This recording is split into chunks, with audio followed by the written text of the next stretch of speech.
Енді достар, диалогтық бағдарлама құрап көрейік. Бұл бағдарлама қолданушының есімін сұрап, сол есімді өзіне сақтап алып, танысқаныма қуаныштымын деп айту қажет. Ол үшін біз принтке қарама-қарсы функцияны қолданамыз. Принт яғни бізде ол текстті мәтінді шығару үшін, ал input деген ол клавиатурадан енгізу үшін қолданылады. Мысалға, name деп ашып қояйық. Name тең болады input жақша ашамыз, принттағы сияқты, ішіне тырнақша ашамыз, ішіне жазайық. Есіміңіз деп жазып қояйық. Есіміңіз. Бұл жерде бір жаманы қараңыздар. Қазақша шрифт жазылмайды. Қазақша текст жаза алмаймыз. Бірақ орысша жазуға болады. Ал біз бұлай ағылшынша жаза берейік. Есіміңіз. Сұрақ берейік сондай. Так. Енді принтке шығарамыз. Принт. Жақша ашамыз. Тырнақша ашамыз.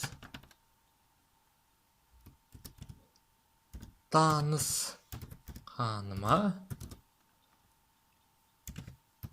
қуаныштымын деп шығарсын.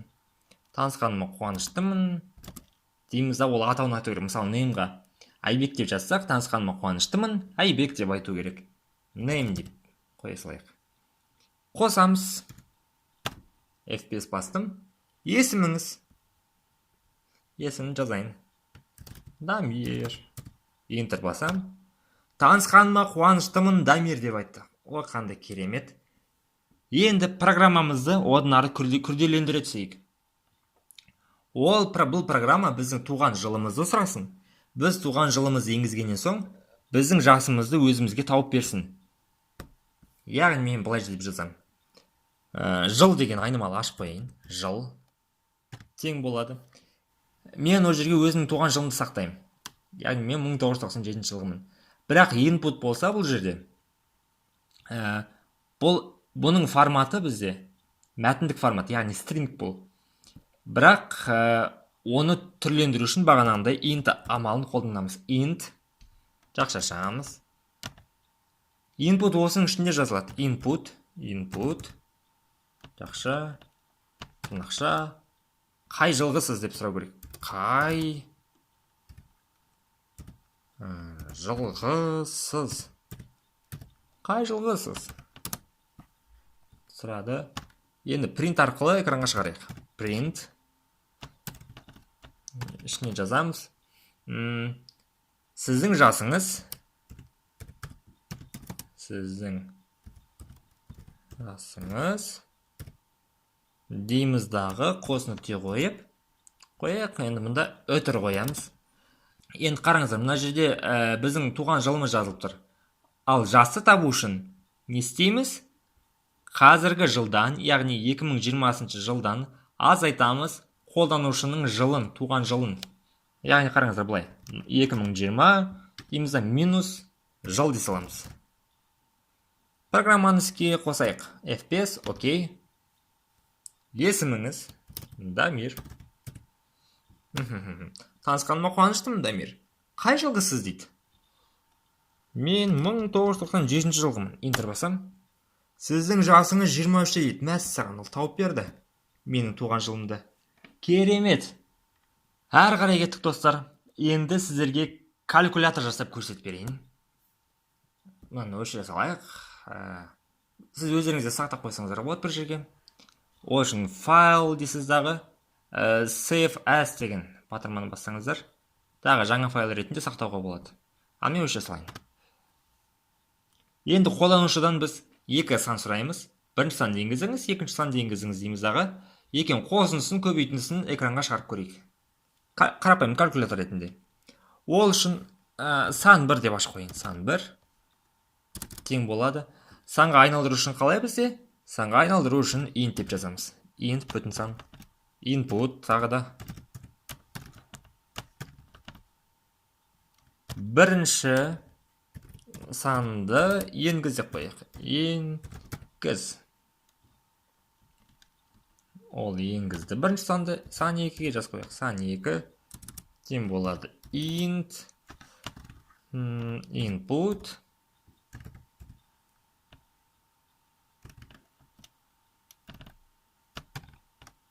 екінші санды енгіз. Екінші санды енгіз. Қолданушы екі санды енгізді дағы, мына жерде енгізді, оны біз сан 1 деген қорапқа сақтадық, екінші санды сан 2 деген қорапқа сақтадық. Енді осы екеуін принт арқылы экранға шығарсақ болады. Print жақша ашамыз да ішіне сан 1, бағанағындай қосу сан 2 деп шығара саламыз. Сан 2. Ой, сан 2. Қосамыз, F5 басамыз. Бір сан деңіз. Мен 15 дей салайын. Екінші сан деңіз 13.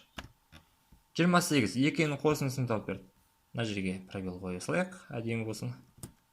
Пробел дейік. 28 шығарып берді. Бұл 28 деген не екенін түсініксіз бұл қалуы мүмкін қолданушыларға. Сондықтан біз мына жерге тырнақшаның ішіне қосындысы деп шығарып қояйық. Қосындысы деп шығарып қояйық. Қосамыз. Мына жерге өтір қойдым кетіппін. Өтір. Бірінші сан деңізіңіз 12, мына жақта 14. Қосындысы 26. Супер, керемет. Енді тағы күрделендірсек, бұлай шығарайық. 12 қосу 14 тең болады 26 деп шығарайық.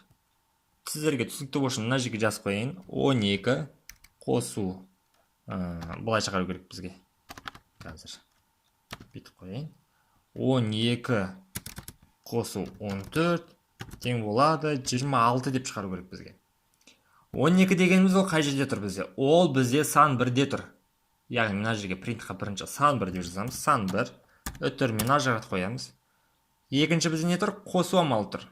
Қосу амалын мына жерге қойып қояйық. Қосу дейміз. Тағы өтір арқылы ажыратамыз. Келесі бізде не тұр? Сан 2 тұр. Сан 2 дейміз дағы. Тағы тырнақша ашамыз. Келесі бізде теңдік амалы тұр. Мына жерге тең деп қоямыз дағы. Тең деп қоямыз. Тең. Өтір қоямыз да. Келесі результат нәтижесі яғни. Қосып көрейік. Мұнан өшіріп тастаймыз. Бұл код емес бізде. Бірінші сан деңіз. Мен 56 дей салайын. 87. 56 қосу 87 тең болады 143. Тамаша. Енді дәл осылай көбейту амалын жасап көрейік. Print. Жақша ашамыз. Сан 1-ді жазамыз. Сан 1.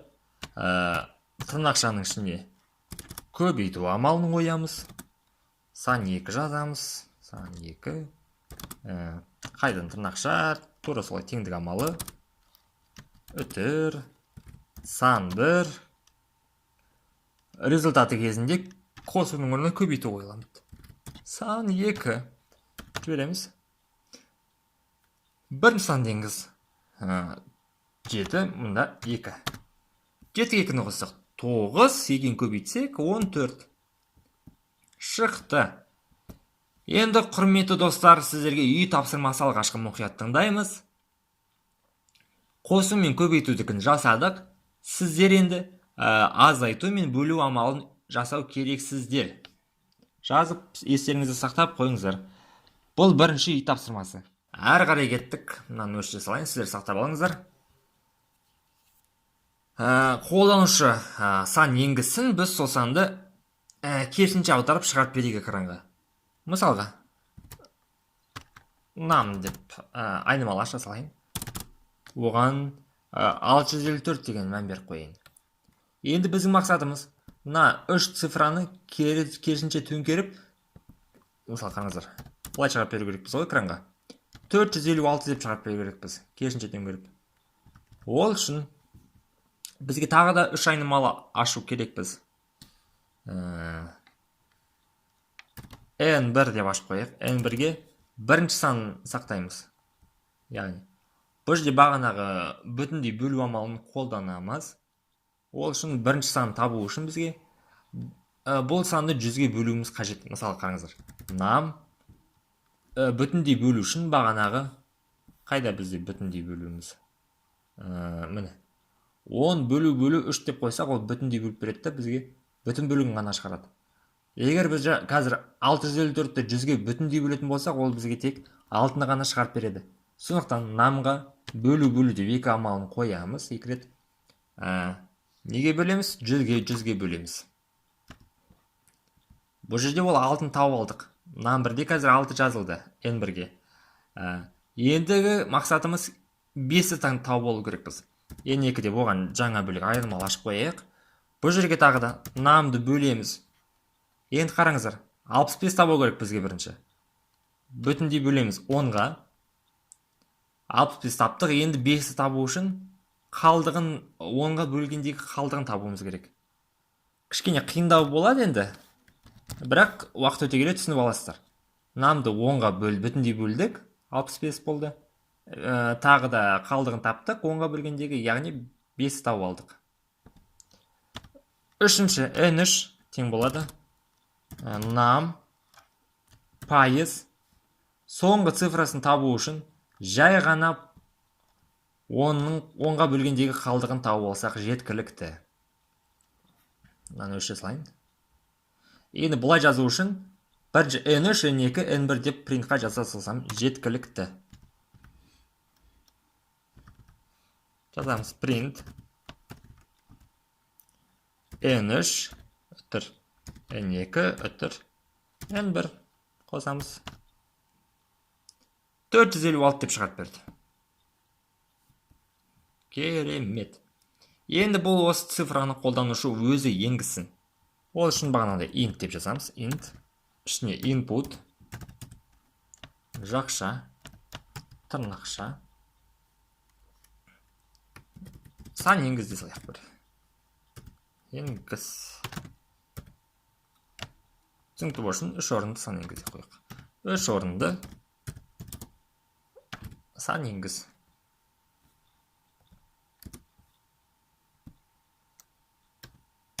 Қосамыз. 3 орынды сан енгіз кез келген бір. Дейді. 256 десайық. 652 төңкеріп берді. Керемет. Енді сіздерге екінші үй тапсырмасы. Қолданушыдан 4 орынды сан сұрайсыз. Қолданушы 4 орынды сан енгізу керек. Мысалға 1496 деп енгізу керек. Мысалға қолданушы басқа да цифралар енгізу мүмкін. Бұл жерде біз тауып алу керекпіз бірінші цифрасын, оған қосу керекпіз екінші цифрасын. 4-ті. Нәтижесі 5 деп экранға шығарып беру керек. Ал егер бұлай болса, мысалы қараңыздар, 8512 болса, онда біз сіз табу керексіз 8-ді қосу керексіз. Неге? 5-ке. Нәтижесі қанша болады бізде? 13 болады. Осылай достар, екінші үй тапсырмаларыңыз осы. Бірінші және екінші цифрларының қосындысын табу керексіздер. 4 орынды санның. Осымен алғашқы сабағымыз аяқталды. Келесі сабақта кездескенше сау болыңыздар.